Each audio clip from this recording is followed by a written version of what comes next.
समुद्र में तैरता हुआ 40 फीट का एक बोट जिसमें केवल 2 लोग रहते हैं। एक तो 60 वर्ष का एक बूढ़ा आदमी और 16 वर्ष की एक लड़की।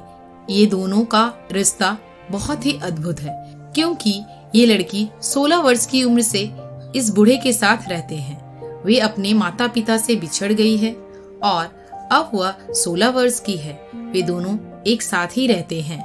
जब ये लड़की 17 साल की हो जाएगी तब ये बूढ़ा आदमी इस लड़की के साथ शादी करेगा। क्या ये शादी सक्सेस होगी? जानने के लिए देखिए ये मूवी जिसका नाम है द बो, जो 2005 में रिलीज हुई है और IMDb की ओर से 7.1 की रेटिंग दी गई है। मूवी की शुरुआत में समुद्र के किनारे एक फिशिंग बोट जिसमें 60 वर्ष का एक बूढ़ा आदमी रहता है, जिसमें कुछ लोग फिशिंग के लिए आते हैं और इस बूढ़े आदमी का मदद एक 16 साल की लड़की करती है जो इस बोट पर 10 सालों से रहती है। जब वे 6 साल की थी तब से ही इस बोट पर है। इस लड़की की पूरी दुनिया ये बोट ही है। ये बाहर की दुनिया के बारे में कुछ नहीं जानती।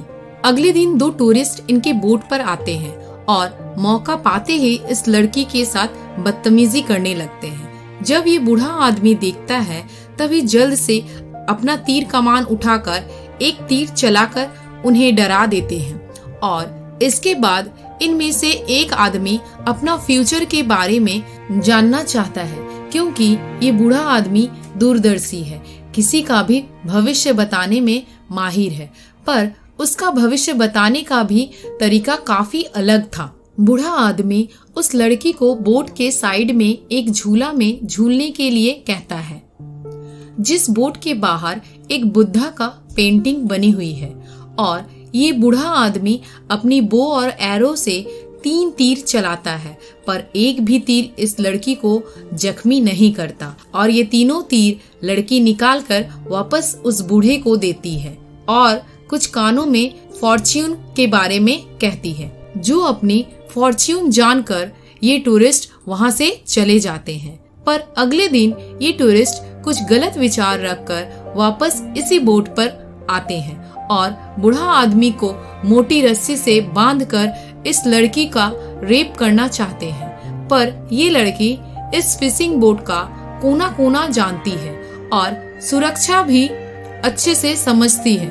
फिर ये लड़की उन दोनों टूरिस्ट को चकमा देकर वहाँ से भाग जाती है, फिर तीर कमान से उन्हें जख्मी भी कर देती है और उस बूढ़े आदमी को भी छुड़ा लेती है। अगले दिन बूढ़ा आदमी एक कैलेंडर में एक दिन करके क्रॉस करता रहता है। वह अपने शादी का दिन गिनता है।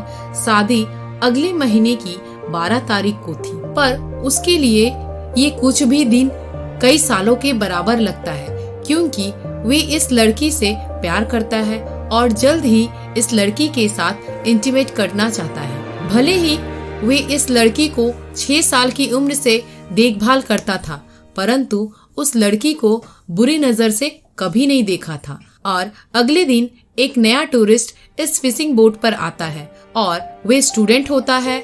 वह अपने पिताजी के साथ आता है और वे स्टूडेंट हेडफोन लगाकर गाना सुन रहा था। वे लड़की उसे देखकर मोहित हो जाती है और उससे उसका हेडफोन ले लेती है और गाना सुनने लगती है। वह यह देखकर खुश होता है और पूछने लगता है कि क्या वह बूढ़ा आदमी उसका ग्रैंडफादर है, पर वह सब कुछ सुनने पर भी कुछ जवाब नहीं देती। ये सब कुछ बूढ़ा आदमी देखता है, तभी उसे बहुत गुस्सा आता है और उसे वहाँ से लेकर चला जाता है। तभी वह स्टूडेंट जानना चाहता है कि वह बूढ़ा आदमी के साथ इस लड़की का क्या संबंध है। फिर ये लड़का एक विंडो से देखता है कि ये बूढ़ा आदमी अपने हाथों से इस लड़की को नहला रहा है। ये सब देखकर वह आश्चर्यजनक हो जाता है और अंत में उसे सच्चाई पता चलने पर बहुत बुरा लगता है। अगले दिन वह अपना हेडफोन और वॉकमैन उस लड़की को देकर वहाँ से चला जाता है। वे लड़की हेडफोन लगाकर गाना सुनने लगती है। एक्चुअली वह उस लड़के से अट्रैक्ट हो गई थी और उसके जाने के बाद वह थोड़ा उदास रहने लगती है। बूढ़ा आदमी को यह सब कुछ समझ में आ जाता है और अंदर जाकर उस कैलेंडर का सारे डेट को क्रॉस कर देता है क्योंकि वह जल्द ही उस लड़की से शादी करना चाहता है। कुछ दिन बाद वे लड़का फिर से उसी फिशिंग बोट पर आता है। लड़की उसे देखकर बहुत खुश होती है। वे दोनों आपस में घुलने मिलने लगते हैं, पर बूढ़ा आदमी को बहुत बुरा लगता है। तभी लड़की नाराज होकर उस बूढ़े आदमी को दूर रहने के लिए कहती है। उसी रात बूढ़ा आदमी देखता है कि लड़की कमरे में नहीं, बल्कि वह टूरिस्ट के कमरे में उसी लड़के के साथ है। उसी समय उस लड़के को बूढ़ा आदमी खींचकर छोटी नाव पर ले गया और इंजन शुरू कर दिया। फिर लड़के ने गुस्से में कहता है कि तुम इस तरह इस लड़की को जोर जबरदस्ती नहीं कर सकते।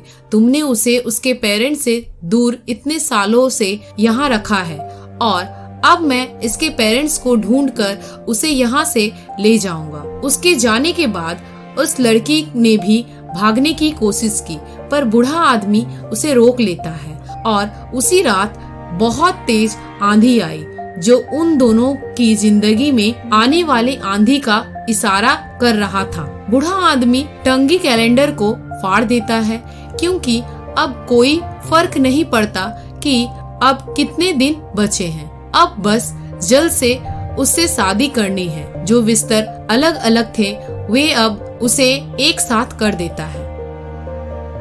दूसरी ओर दिखाते हैं कि अगले दिन वे लड़का एक अलग बोट से वापस आता है और बूढ़े आदमी को एक पेपर देता है, जिसमें उस लड़की की बचपन में लापता होने की खबर छपी होती है। मतलब अब उसने उसके पेरेंट्स को ढूंढ लिया है और उसे ले जाने आया है, पर बूढ़ा आदमी उस पेपर को फाड़ देता है। फिर वे लड़का लड़की को समझाने लगा कि 10 साल से तुम यहाँ हो, तुम्हें उसे छोड़ते हुए दुख होगा, पर तुम पूरी जिंदगी यहाँ नहीं गुजार सकती। तुम्हें यहाँ से बाहर निकलना होगा, जहाँ तुम्हारे पेरेंट्स हैं। फिर बूढ़ा आदमी तीर निकाल कर उसे डराने लगा, पर उसी समय लड़की सामने खड़ी हो जाती है और वे धनुष नीचे कर लेता है। फिर रात को बूढ़ा आदमी हाथ पकड़कर सोने लगता है। वे लड़की गुस्सा होने की वजह से उस रात उसे अपना हाथ नहीं देती। बूढ़ा आदमी जबरदस्ती करने लगता है, तभी उसे वे थप्पड़ लगा देती है। वहीं अगले सुबह बूढ़ा आदमी बोट के इंजन पर काम करने लगता है, तभी उसे थोड़ी चोट लग जाती है। लड़की वे सब देख रही थी, उसे भी बुरा लगता है। वे बूढ़े आदमी के पास जाती है। बूढ़ा आदमी गुस्से में होने की वजह से उसे अपने चोट नहीं दिखाता, बल्कि उसे एक थप्पड़ मार देता है और लड़का ये सब देखने के बाद गुस्सा होकर कहता है कि वे उसके साथ ऐसा नहीं कर सकता, और तभी उसके फ्यूचर की बात याद आ जाती है। उस बूढ़े आदमी से उस लड़की का फ्यूचर के बारे में पूछता है। क्यों नहीं बता देते? वह यही रहना चाहती है या फिर वे अपने पेरेंट्स के पास वापस चली जाना चाहती है? यह सुनकर बूढ़ा आदमी फ्यूचर जाने की प्रक्रिया शुरू करता है और कुछ देर बाद वह लड़की तीर निकालकर बूढ़े आदमी के कानों में फॉर्च्यून को कहती है, जिसके बाद बूढ़ा आदमी अंदर जाकर शादी का सारा सामान निकालकर बाहर फेंक देता है।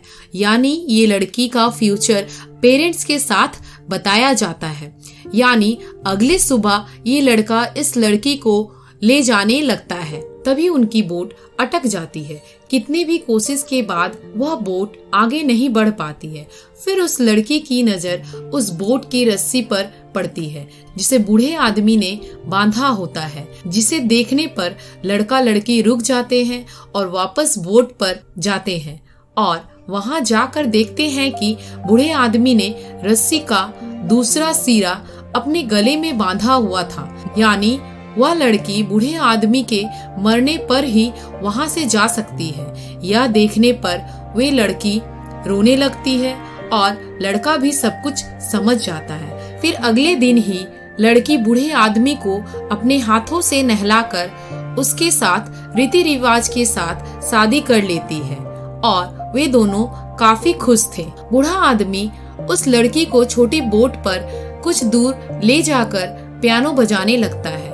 फिर लड़की उस धुन को सुनते हुए सो जाती है। यह देखकर बूढ़ा आदमी आसमान में एक तीर चलाता है और पानी में कूदकर अपनी जान दे देता है। लेकिन मरने के बाद बूढ़ा आदमी की आत्मा इंटीमेट होती है, यानी बूढ़ा आदमी जीते हुए लड़की के साथ अपनी इच्छा पूरी नहीं कर सका, पर उसके मरने के बाद वह सब पूरा किया। वहीं वह तीर आसमान से आकर लड़की के पैरों के बीच लगती है, जहां कुछ देर बाद लड़की की बॉडी से खून निकलता हुआ दिखाई देता है, जो कि उसके इंटीमेट होने का खून था। अब वह छोटी बोट तैरते हुए अपने आप ही बड़ी बोट के पास आ जाती है, जिसमें वह लड़का था। तब लड़के को बूढ़े आदमी के बारे में पता चलने पर काफी बुरा लगता है। वही छोटी बोट में लड़का लड़की के साथ वहां से जाने लगता है। तभी वह नोटिस करता है कि बड़ी बोट भी तैरते हुए उसके साथ आ रही है। लड़की यह सब देखकर बड़ी बोट को मुस्कुराकर प्यार से हाथ हिलाते हुए बाय बोलती है, तो वह बड़ी बोट वहां पर रुककर डूबने लगती है और कुछ देर बाद ही वह बोट समुद्र में डूबकर समा जाती है। और बूढ़ा आदमी वह समझ जाता है कि अपनी खुशी लोगों पर नहीं बल्कि अपने आंतरिक स्व पर निर्भर करती है। तो दोस्तों, मूवी कैसी लगी प्लीज कमेंट डाउन और इस चैनल को लाइक और सब्सक्राइब जरूर करें। एक और एक्सप्लेनेशन के साथ नेक्स्ट वीडियो में मिलते हैं।